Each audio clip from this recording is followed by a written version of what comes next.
Sound check, ठीक है, take it. तो हेलो परिंदों, कैसे हो आप लोग? आई होप आप लोग बहुत अच्छे होंगे। तो आप लोगों की पढ़ाई कैसी चल रही है? मैं आप लोग कह रहा था एक नया सेटअप पर हम लोग आने वाले हैं, एक अच्छे तरीके से हम लोग पढ़ाने वाले हैं आप लोगों को, ठीक है। तो क्लास 12th वाले बायोलॉजी वाले बच्चे हम लोगों के पढ़ रहे थे जीव और समष्टियाँ, ठीक है। आप लोगों की जो उड़ान है ना वो आसमान की थी। तो ऐसा नहीं कि बस तुमको थोड़ा सा करके बस नीचे चल के छोड़ दूँ। तुम लोगों के खातिर ना मैं सेटअप बहुत दूर ले आया अब, है ना। तो इस वजह से काफ़ी स्ट्रगल है इधर भी, और काफ़ी ढेर सारे टीचर्स को भी हम लोग हायर कर रहे हैं, अच्छे अच्छे टीचर्स को पढ़ाने के लिए, ठीक है। तो चलिए आज हम लोग पढ़ने वाले हैं बायोलॉजी क्लास 12th का अध्याय 13, ठीक है। अध्याय 13 जो कि हम लोग पढ़ रहे थे जीव और समष्टियाँ, ठीक है। अभी हम लोग पढ़ रहे थे जीव के बारे में। इसके पहले के लेक्चर में जब भाग 1 लेक्चर हम लोग पढ़ रहे थे तो वहां पे हमने पढ़ा था पर्यावरण के बारे में, ठीक है।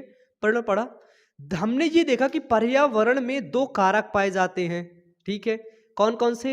एक होते हैं जैविक कारक और दूसरे होते हैं अजैविक कारक, ठीक है।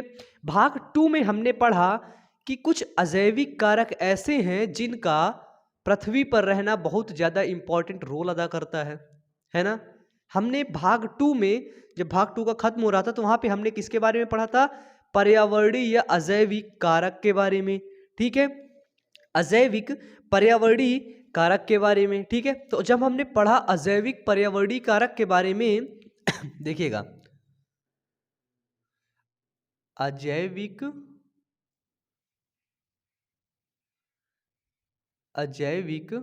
पर्यावरणीय कारक, यानी कि हमें एक चीज पता हो गया है कि जो हमारा पर्यावरण है, जो हमारा इन्वायरमेंट है, वो 2 चीजों से मिलकर के बनता है।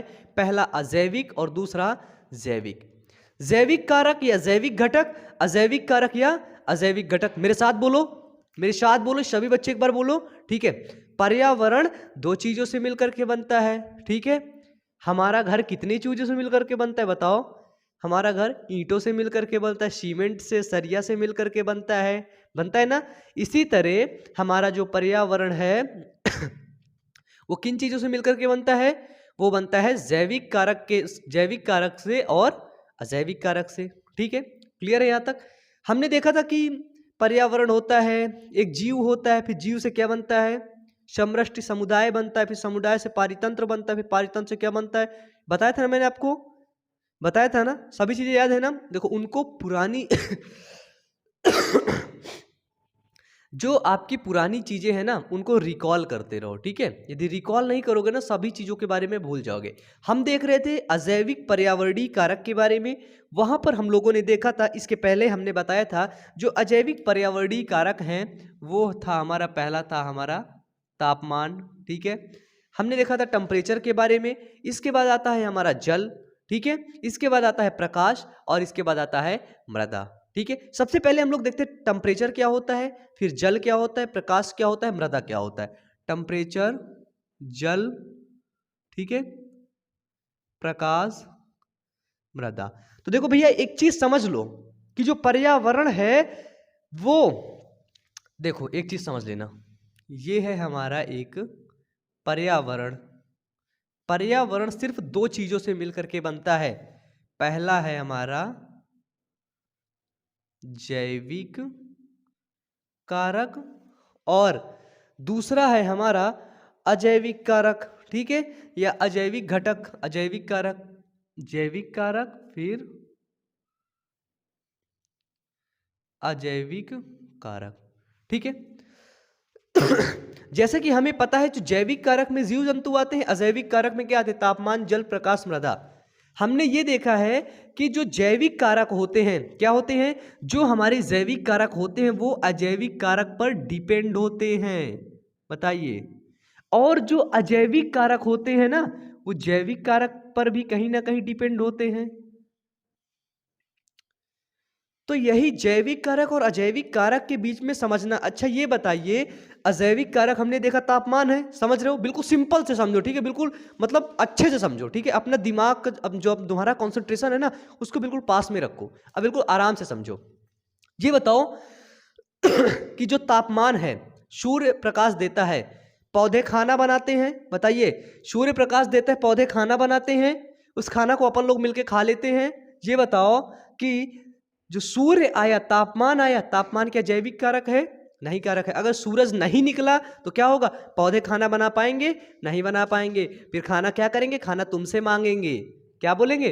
बोलेंगे ढूंढो ढूंढो बायोमन के परिंदे किधर टहल रहे हैं है ना, उधर से बोलेगा अच्छा तू बायोमन का परिंदा, इधर आ इधर आ इधर आ, आजा आजा, चल दे खाना बना, खाना दे मेरे लिए, ऐसे मांगेंगे तुमसे, है ना। यानी कि और पता है कि आप लोगों को कि जो फोटोसिंथेसिस की रिएक्शन होती है, खाना बनाते हैं तो उसमें क्या लगता है? डिब्बा भर पानी लगता है ना। तो पानी भी जरूरी है। यानी कि जैविक कारक को जिंदा रहने के लिए अजैविक कारक पर निर्भर रहता है। ये चीजें समझ लो, जो समझाना चाहता हूं मैं यही है। ठीक है, ठीक है, ये समझ गए। हम लोग अब पढ़ेंगे इनके बारे में डिटेल कि तापमान कैसे इंटरैक्ट करता है, जल किस प्रकार से, प्रकाश किस प्रकार से, मृदा किस प्रकार से। ठीक है, तो जो आज के इस लेक्चर में हम लोग पहला तापमान खत्म करेंगे और दूसरा जल खत्म कर देंगे। ठीक है, इसके बारे में अच्छे तरीके से एक एक चीजें फुल डिटेल से हम लोग पढ़ेंगे, अच्छे तरीके से सब कुछ समझते हुए चलेंगे। ठीक है देखिएगा, खांसी आ रही, दवा लिया हूं तो मैं ठीक हो रहा हूं थोड़ा थोड़ा। ठीक है, ठीक होने में वक्त लगता है लेकिन अब ठीक हो जाऊंगा जहां तक है। जब मैं आपको इसके पहले के लेक्चर में, सेकंड लेक्चर में आपको तापमान के बारे में बताया था, तो अब आपकी बनी होगी हेडिंग तापमान।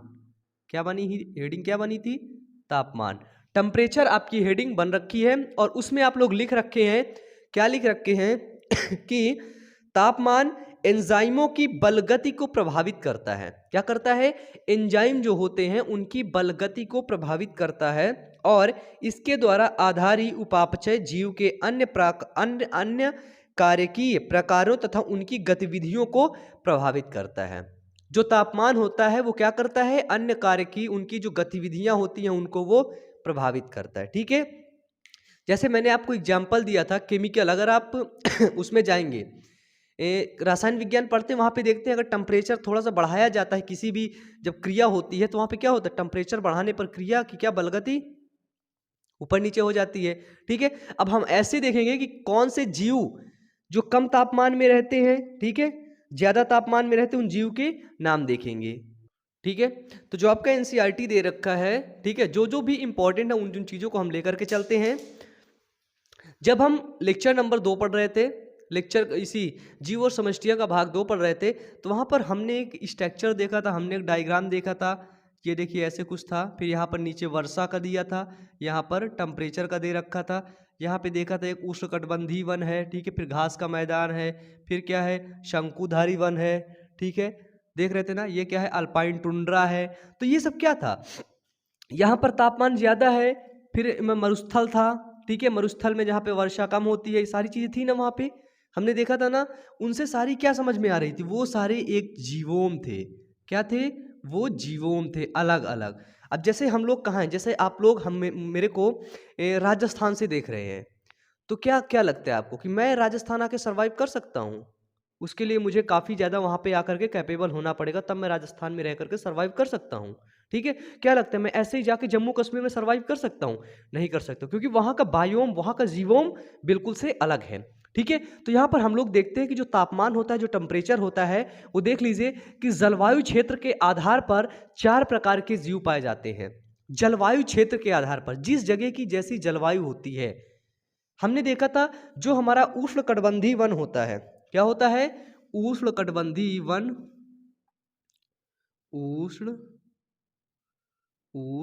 उष्णकटिबंधीय वन।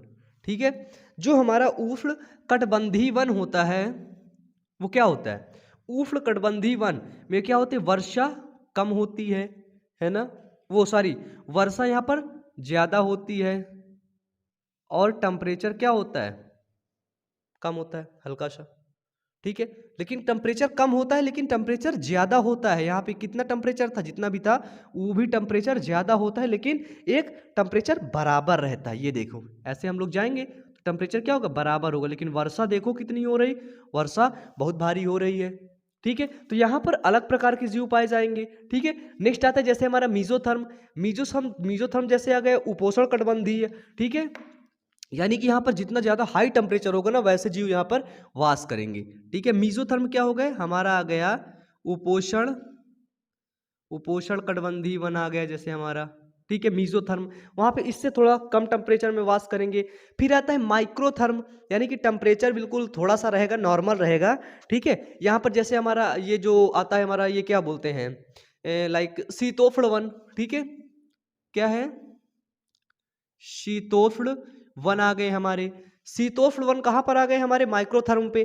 माइक्रोथर्म पे क्या होते हैं, शीतोष्ण वन, शीतोष्ण वन। हमने देखा था जब मैं आपको वो डायग्राम पढ़ा रहा था, वहां पे मैंने आपको बताया था, लेबलिंग करने के लिए बताया था कि ये क्या, ये उष्णकटिबंधीय वन है, ये घास का मैदान है, ये मरुस्थल है। ठीक है, और फिर आता है सबसे अंतिम में स्टेनोथर्मल। ठीक है, तो जो स्टेनोथर्मल होता है वो होते हैं अल्पाइन और टुंड्रा।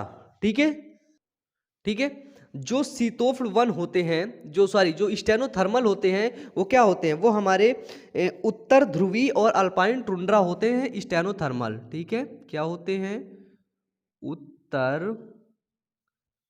उत्तर ध्रुवीय और अल्पाइन टुंड्रा, ये क्या हुए, जैसे स्टेनोथर्मल जीव हमारे हो गए।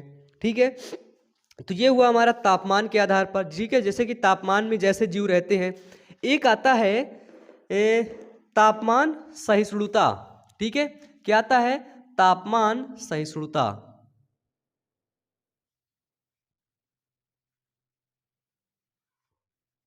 ठीक है, तापमान सहिष्णुता में क्या होता है, तापमान सहिष्णुता यानी कि टेम्परेचर टॉलरेंस,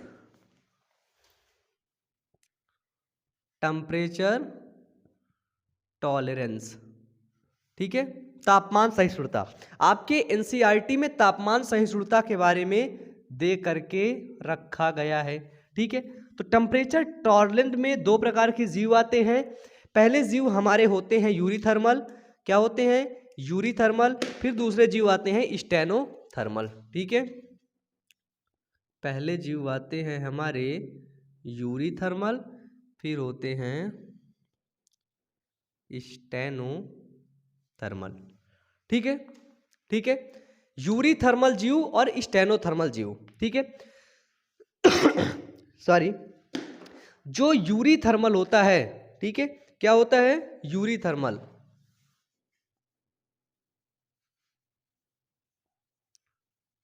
यूरीथर्मल। ठीक है, स्टेनोथर्मल, अरे इंग्लिश में लिखते चलो। ठीक है, बहुत इंपॉर्टेंट रोल होता है इंग्लिश का। अगर तुम हिंदी में जैसे तुमसे पूछ लिया गया 2 नंबर में कि यूरीथर्मल के बारे में बताओ, स्टेनोथर्मल के बारे में, तुमने स्टेनोथर्मल लिखा, फिर इसको लिख दे इंग्लिश से, क्या गजब बात हो गई। 2 नंबर में पूछ लिया, इंग्लिश देख लेगा ना एग्जामिनर तो नंबर ऑटोमेटिक दे देगा। सॉरी, अगर इंग्लिश देख लेगा एग्जामिनर कि अच्छा इसको इंग्लिश आ रही है, नंबर तुम्हें ऑटोमेटिक दे देगा वो। ठीक है, तो इंग्लिश से लिखने की आदत डाल लो अभी से। यूरीथर्मल जीव क्या होते हैं, यूरीथर्मल जीव को हम लोग बोलते हैं समतापी। इन जीव को क्या बोलते हैं हम लोग, इन जीव को बोलते हैं हम लोग समतापी। और स्टेनोथर्मल जीव को हम लोग क्या बोलते हैं, जब इसको सम बोलेंगे तो इसको क्या बोलेंगे, विषमतापी। बिल्कुल उल्टा यार, समझ लो, बिल्कुल सिंपल सी चीजें हैं, है ना। ये चैप्टर थोड़ा सा थोड़ा सा कठिन है, एक तो थोड़ा सा कठिन है, लेकिन आप लोग बायोमन से पढ़ रहे हो तो कठिन वठिन का कोई वर्ड ही नहीं आता, कोई शब्द ही नहीं आता, है ना।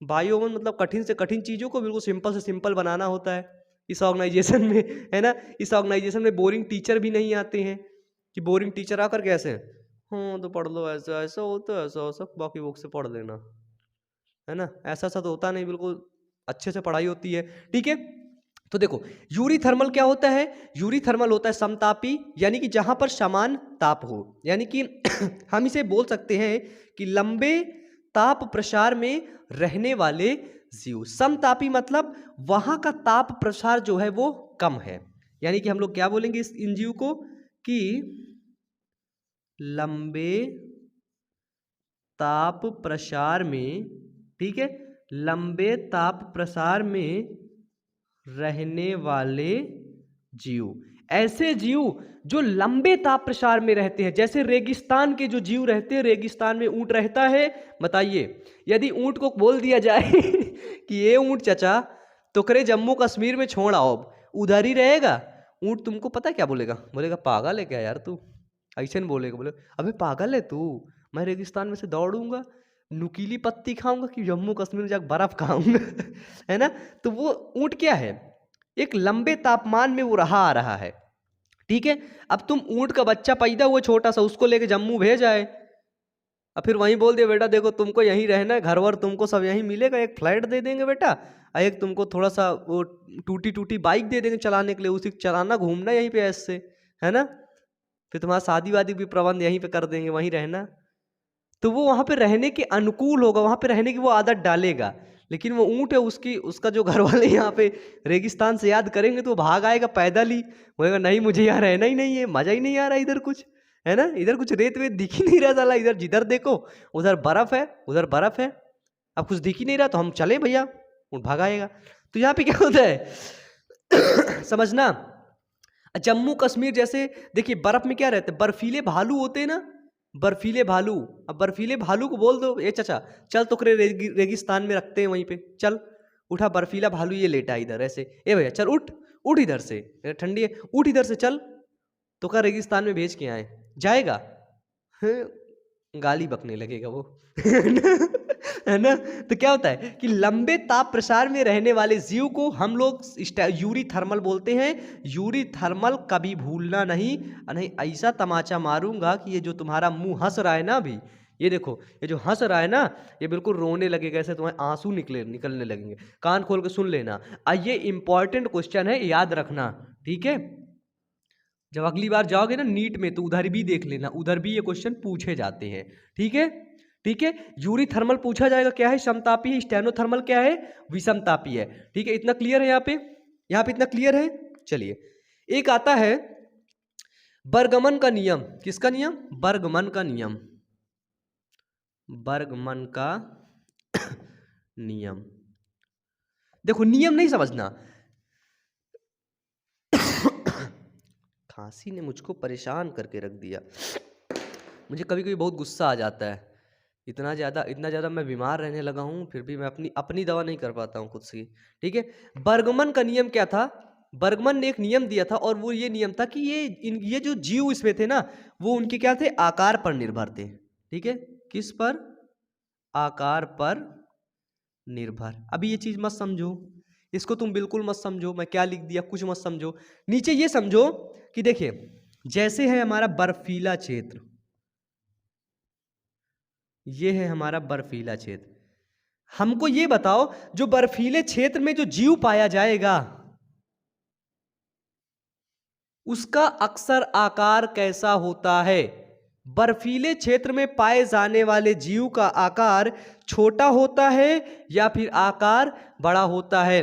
बर्फीले क्षेत्र में बर्फीला भालू पाया जाता है, उसका आकार छोटा होता है कि बड़ा होता है। लोग जाते हैं नैनीताल की तरफ, उधर एक भालू पे बैठ के फोटो खिंचवाते हैं, बताओ गए हो तुम लोग, नैनीताल के बच्चे जो देख रहे होंगे उनको पता होगा अच्छा ये भालू इधर ही है, हाँ? बताओ बर्फीले क्षेत्र के जो जीव होते हैं वो आकार में कैसे होते हैं, बिल्कुल सही बोल रहे हो, वो आकार में अक्सर क्या होते हैं, आकार में बड़े होते हैं, ठीक है। यानी कि जो बर्फीले क्षेत्र में भालू पाए जाते हैं, बर्फीले क्षेत्र में जो जीव जंतु पाए जाते हैं वो आकार में बड़े होते हैं। और देखो इनको ठंडी लगती है ना, बड़े बड़े भालू, पेंगुइन को जैसे देखो, पेंगुइन देखे हो, हैं पेंगुइन, और बहुत सी चीजें हैं देखो। अब फिर जैसे जो गर्म क्षेत्र में जीव पाए जाते हैं, गर्म क्षेत्र में जो जीव पाए जाते हैं वो अक्सर क्या होते हैं, अक्सर वो आकार में क्या होते हैं, छोटे होते हैं। जैसे हम लोगन का देख लो, इत्तू सा है, छोटे से हैं, और जो जैसे आप लोग कहीं से देख रहे हैं इत्तू है ना। और इधर अगर जैसे कुत्ते को देखो तो इतना छोटा सा मिलेगा, ठीक है, बिल्ली को देखो और छोटी, है ना, बताओ है ना, इससे होता है। तो जो गर्म क्षेत्र में जीव रहते हैं वो आकार में छोटे होते हैं, बर्फीले क्षेत्र के जीव आकार में बड़े होते हैं। ये नियम दिया था बर्गमन ने, और उन्होंने बर्गमन ने बताया था, ठीक है, ये चीज को बर्गमन ने बताया था, ठीक है। बताओ तापमान में, टेम्परेचर में ये समझ गए कि नहीं, तापमान क्या होता है, टेम्परेचर क्या होता है। तो टेम्परेचर से हम लोग ये चीजें समझ सकते हैं। यहाँ पे इस चीज को याद रखना कि जलवायु क्षेत्र के आधार पर 4 प्रकार के जीव होते हैं, मेगाथर्म, मीसोथर्म, माइक्रोथर्म, स्टेनोथर्म, ठीक है। उष्णकटिबंधीय वन में कैसे जीव पाए जाते हैं? मेगाथर्म जीव। उस उपोष्ण कटिबंधीय वन में कैसे जीव? मीजोथर्म जीव। फिर शीतोष्ण वन में कैसे जीव? माइक्रोथर्म जीव। और फिर उत्तरी ध्रुव या अल्पाइन टुंड्रा, बहुत ठंडा प्रदेश, जाओगे तो कम से कम 50 जैकेट लेकर जाना पड़ेगा, इसे बिल्कुल। अब फिर भी ऐसे किट किट किट ठंडाते रहोगे, है ना। तो अल्पाइन टुंड्रा में क्या होता है, स्टेनोथर्मल में क्या होता है, कैसे जीव पाए जाते हैं? बहुत ठंडे जीव पाए जाते हैं, ठीक है। तो चलिए अब हम लोग देखते हैं एनसीईआरटी स्लाइड तापमान के ऊपर कि तापमान क्या कहता है एनसीईआरटी। तो please take the NCERT slide. भैया लगाए दो, चलो ठीक है। तो यहाँ पे दिख रखा है कि प्रमुख अजैव कारक, ठीक है, क्या दिख रखा है? प्रमुख अजैव कारक। तापमान पढ़ो, तापमान में दे रखा है कि पारिस्थितिकी रूप से सबसे ज्यादा प्रासंगिक पर्यावरणीय कारक है, ठीक है। क्या बोल रहा है कि पारिस्थितिकी रूप से सबसे ज्यादा प्रासंगिक पर्यावरणीय कारक है। आप जानते ही हैं कि पृथ्वी का औसत तापमान ऋतु के अनुसार बदलता रहता है। पृथ्वी का जो औसत तापमान होता है वो क्या होता है? ऋतु के अनुसार बदलता रहता है। क्या होता है? पृथ्वी का जो तापमान होता है वो ऋतु के अनुसार बदलता रहता है। कैसे बदलता है पहले ये बताओ। गर्मी आई तो हमने क्या किया? इसको सब उतार दिया, ठीक है, तुरंत पंखा चला लिया, तुरंत ऐसे एसी ऑन कर दिया तुरंत, है ना। अब फिर ठंडी आ गई, खूब कपड़े पहन लिया, फिर सब कुछ लगा लिया, है ना। फिर कान में वो भी बंद कर लिया और मास्क वो पहन लिया, ग्लव्स पहन लिए, ये हुआ। तो क्या बोल रहा है कि पृथ्वी का औसत तापमान ऋतु के अनुसार बदलता रहता है। जैसे देखो, जैसे आपको यहाँ पे तापमान में एक चीज और समझानी है, वो काफी इंपॉर्टेंट है। ये हमारी पृथ्वी है, पृथ्वी का है ये हमारा भूमध्य रेखा, ठीक है। क्या ये हमारा, ये हमारा भूमध्य रेखा। देखो यहाँ पे क्या होगा, यहाँ पे टेम्परेचर जो है वो क्या होगा, टेम्परेचर वहाँ पे अधिक होगा, ठीक है, ज्यादा होगा। और इस भूमध्य रेखा के हम जिस तरह से ऊपर जाते जाएंगे, ऊपर जाते जाएंगे, यहाँ पर टेम्परेचर क्या होगा, कम होगा। इसको बोलते हैं ध्रुव, ठीक है। ध्रुवों पर क्या होती, बहुत ठंडी होती है। और नीचे यदि हम लोग भूमध्य रेखा की तरफ आएंगे, ठीक है, सॉरी, यदि अपन लोग क्या भूमध्य रेखा की तरफ आएंगे तो उधर ज्यादा गर्मी होगी। देखते हैं एनसीईआरटी क्या लिखता है कि देखो दे रखा है, अगली स्लाइड है, भूमध्य रेखा से, अब नेक्स्ट स्लाइड, ठीक है, भूमध्य रेखा से ध्रुवों की ओर और मैदानों से पर्वत शिखरों की ओर उत्तरोत्तर घटता रहता है, ठीक है। भूमध्य रेखा से पर्वत, उसमें ध्रुवों की ओर जब जाओगे तो तापमान क्या होगा, तापमान घट जाएगा। यहाँ पे तापमान अधिक होगा, वहां पे घटता घटता घटता घटता कम पहुंच जाएगा, ठीक है। क्लियर है। चलो नेक्स्ट आता है कि ध्रुवीय क्षेत्रों और उच्च तंगुता वाले क्षेत्रों में तापमान अवशून्य से लेकर ग्रीष्म में उष्णकटिबंधीय मरुस्थल में 50 डिग्री सेंटीग्रेड से अधिक पहुंच जाता है। ये कोई वो वाली बात नहीं है, ठीक है। इसे सब जानते हैं कि मरुस्थलीय क्षेत्र में जो उष्णकटिबंधीय मरुस्थल होते हैं वहां पे क्या होता है, बहुत टेम्परेचर हो जाता है, पानी वानी खौल उठता है है ना। उधर राजस्थान में क्या देखा जाता है कि चाय को ऐसे रेत में कर दिया जाता है, उधर रख दिया जाता है, थोड़ी देर में चाय तुरंत पी लो, बस तुरंत खटाक से, है ना। 50 से अधिक पहुंच जाता है। फिर आगे लिख रखा है कि लेकिन कुछ बेजोड़ आवास भी हैं, जैसे कि गर्म झरने यहीं पर पाए जाते हैं। गर्म झरने गहरे सागर में उष्ण जलीय निकास, जहां औसतन तापमान 100 डिग्री सेंटीग्रेड से भी अधिक होता है। कुछ गर्म झरने होते हैं, कुछ सागर ऐसे होते हैं जहां पर 100 डिग्री टेम्परेचर से भी अधिक होता है, ठीक है। चलिए, यह सामान्य ज्ञान है कि आम का पेड़ कनाडा और जर्मनी, बताओ, जो आम का पेड़ होता है क्या वो कनाडा और जर्मनी में लगाया जा सकता है? अपन ने कह दिया बिल्कुल नहीं लगाया जा सकता। क्यों नहीं लगाया जा सकता? क्योंकि कनाडा और जर्मनी में बहुत ठंडी होती है। आम का पेड़ सिर्फ और सिर्फ इधर ही लगाया जा सकता है।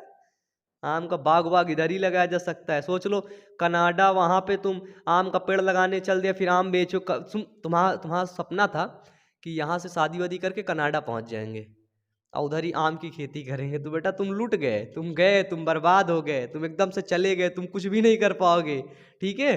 ऐसा सपना लेकर के गए तो, क्योंकि कनाडा में आम की खेती होती नहीं, आम का पैदावार होगा ही नहीं। क्योंकि यहाँ पर ठंडी पड़ती है और आम को क्या होता है, ये थोड़ा सा गर्मी की आवश्यकता होती है, क्योंकि आप लोग देखें आम गर्मियों के दिनों में ही आते हैं, तभी ठंडा ठंडा जूस पी, तो मैंगो जूस है ना, मेरे को पहले बहुत पसंद था।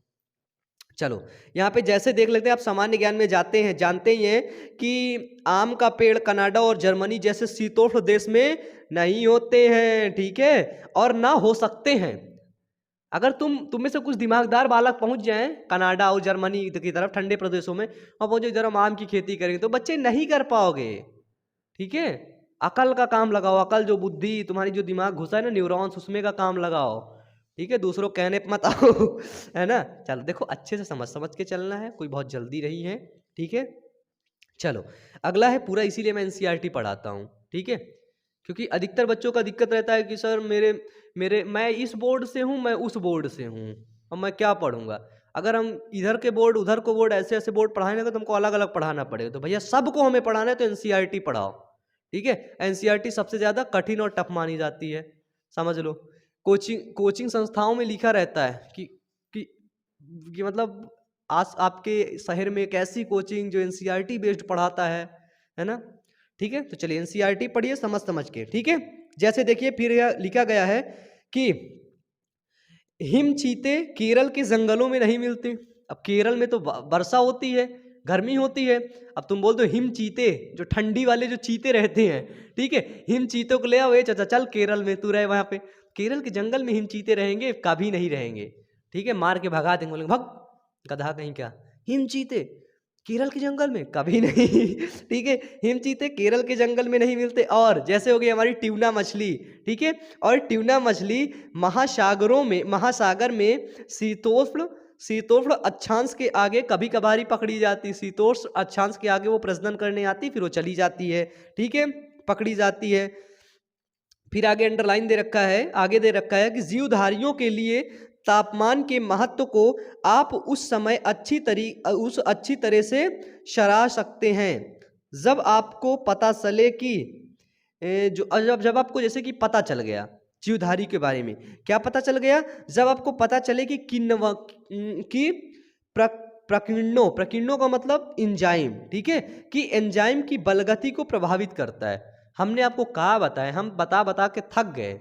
एनसीईआरटी लिखा कैसे, देखो कितना घुमा के लिखा है। अब मैंने आपको क्या बताया, सिंपल डिफिनीशन थी मेरी कि जो तापमान है वो क्या करता है, जीवधारी का जो एंजाइम होता है, जो है ना, क्या होता है कि जो एंजाइम होता है, एंजाइम की वो बलगति को प्रभावित करता है, उसकी आधारी उपापचयी क्रियाओं को प्रभावित करता है, ठीक है। अब देखो एनसीईआरटी कैसे कितना घुमा के लिखा है, ठीक है, को प्रभावित करता है। बलगति देखो काइनेटिक्स भी लिख रखा है ना तुम लोग एनसीईआरटी को बोल दो यार इतना पढ़े हैं, बलगति लिख दोगे तो समझ जाएंगे काइनेटिक्स है, ठीक है।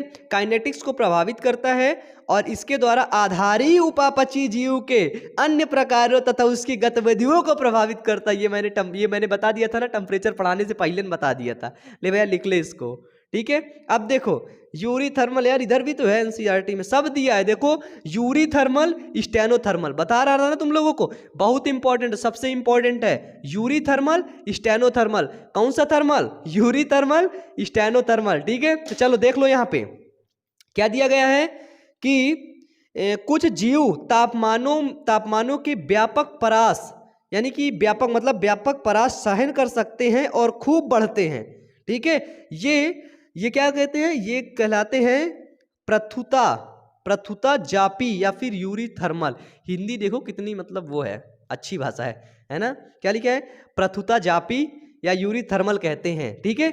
लेकिन उनमें से अधिक तापमानों की कम परास में रहते हैं ऐसे जीव तनुतापी कहलाते हैं, ठीक है। ऐसे जीव स्टेनोथर्मल कहलाते हैं, या क्या कहलाते हैं, या तनुतापी कहलाते हैं। ये जीव क्या है, लंबे ताप प्रसार में रहने वाले, ये कम ताप प्रसार में रहने वाले, ठीक है।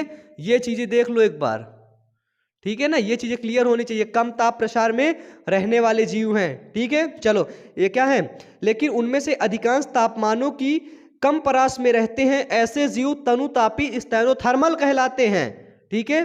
अब देखो, विभिन्न जातियों के भौगोलिक वितरण काफी हद तक उनकी तापीय सहनशक्ति पर निर्भर करता है, क्योंकि आप ध्यान में कुछ प्रतुतापी और तनुतापी प्राणियों के पादप के नाम आते हैं, आप उनको बेहद अच्छे तरीके से जानते हैं। यहाँ पे दे रखा है कि हाल ही के वर्षों में धीरे धीरे बढ़ते हुए औसत भूमंडलीय तापमान पर चिंता बढ़ रही है।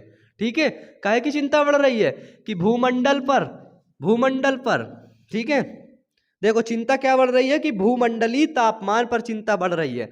आओ इधर लिखे देता हूं यहाँ पे, ठीक है, भूमंडलीय तापमान यानी कि जमीन का मंडल, यहाँ का जो तापमान है वो क्या हो रहा है, वो लगातार बढ़ रहा है, ग्लोबल वार्मिंग बढ़ रही है, उससे सूर्य की किरण बढ़ेगी, पृथ्वी पर टेम्परेचर बढ़ेगा, ओजोन लेयर खत्म हो जाएगी, फिर क्या होगा, फिर एक वो आएगा, क्या आएगा अब मत सुनो तुम लोग, समझ रहे हो, अब समझो, सोते हुए शेर को अगर ऐसे हाथ मारोगे तो क्या करेगा कहा जाएगा ना, ऐसे ही ओजोन परत कैसे हाथ मारोगे तो क्या करेगा, ओजोन परत के साथ खिलवाड़ करोगे तो क्या होगा, खत्म कर देगा। उधर से जो यूवी रेज आती है ना, यूवी रेज ए, बी और सी होती है, ए कम मतलब वो होती है, बी और सी काफी ज्यादा क्रिटिकल होती है। अब बी और सी की जब आएंगी रेज तो क्या होगा, पृथ्वी पर आतंक मच जाएगा, ठीक है, तबाही मच जाएगी। ठीक है, तो इसका वो था, क्या देख रखा है कि हाल ही वर्षों में धीरे धीरे बढ़ते हुए औसत भूमंडलीय तापमान पर चिंता बढ़ती, इसमें बोला गया, अध्याय 16 में हम लोग इसको पढ़ेंगे। ठीक है, लेकिन हम लोग इधर ही सब पढ़ के चलेंगे, सब समझते हुए चलेंगे। ठीक है, तो फाइनली जो आपका एनसीईआरटी लिख रखा था तापमान के बारे में, वो आप लोग पढ़ लिए हैं, वो आप लोग समझ चुके कि तापमान क्या होता है। ठीक है, अब हम लोग तापमान पढ़ चुके हैं, अब हम लोग इसके एक स्टेप और आगे बढ़ेंगे, हम लोग पढ़ेंगे जल के बारे में। किसके बारे में, जल के बारे में। तो क्या करें, इसको मिटा दें, क्या आज की क्लास यहीं तक रखें, बताओ। तो चलिए एक काम करते हैं, आज की क्लास हम लोग यहीं पर रखते हैं। तापमान अच्छे से हम लोग पढ़ चुके हैं, सारी चीज़ों को हमको क्लियर पढ़ना है, बहुत अच्छे तरीके से पढ़ना है। ठीक है, परेशान नहीं होने को, क्योंकि बायोमन आप लोगों के साथ है। आज की क्लास बस यहीं तक रखते हैं। हमारा जो सेकंड चैनल है बायोमन मोटिवेशन, उस पर ज़्यादा से ज़्यादा लोग जाओ और मोटिवेशनल वीडियोज़ को देखो।